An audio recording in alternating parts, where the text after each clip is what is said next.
if you feel like your regular private practice doctor, they all got bought out by a bigger system, this is actually something that is happening over the last 10, 15 years. I mean, where would you find the roots? Did Obamacare drive this? Is it the force of ruthless capitalism that's leading to the provider consolidation? Well, I mean, think about it. If you're a hospital executive, you have a couple things you can do. You can improve clinical operations, which is really hard, right? Like, that's hard work. You have to work with clinicians, nurses, doctors, physicians, administrators, IT. It takes a lot of effort. You might hit your payment bonus, right, and get your nice end-of-year bonus.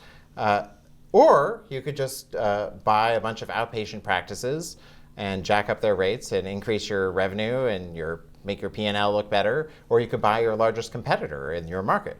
So all of those are much easier options to do, and so they usually pick, and historically have picked, those other options. And so there's a sort of antitrust possible argument to kind of break these up or prevent these mergers, but you think that having the neutrality on the payments and more price transparencies could create more competition without antitrust, or do you think the government also has to come in with a heavier hand? I mean, the government is already coming in with a heavier hand. That ship has already sailed. What I'm talking about is what is driving that vertical integration between hospitals and outpatient practices, and frankly, it's abusive.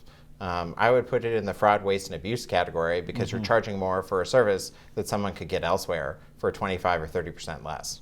All right, well, that's a lot of information that I think the average sort of healthcare consumer doesn't have. You as a doctor and a scholar are providing it, and I appreciate it. Thanks for being here. Thank you for having me.